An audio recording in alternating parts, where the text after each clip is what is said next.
If you're having trouble verifying your identity on Zelle, follow these steps to resolve the issue. This guide will help you navigate the verification process effectively. Step 1. Check your information. Ensure that the information you provided matches your bank account details. This includes your name, email address, and phone number. Any discrepancies can lead to verification failure.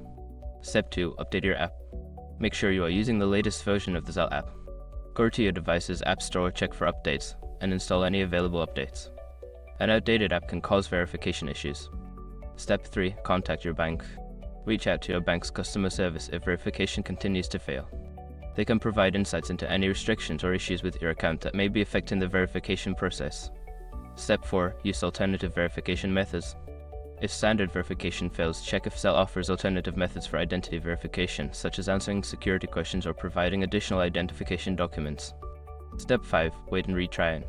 If all else fails, give it some time and try the verification process again later.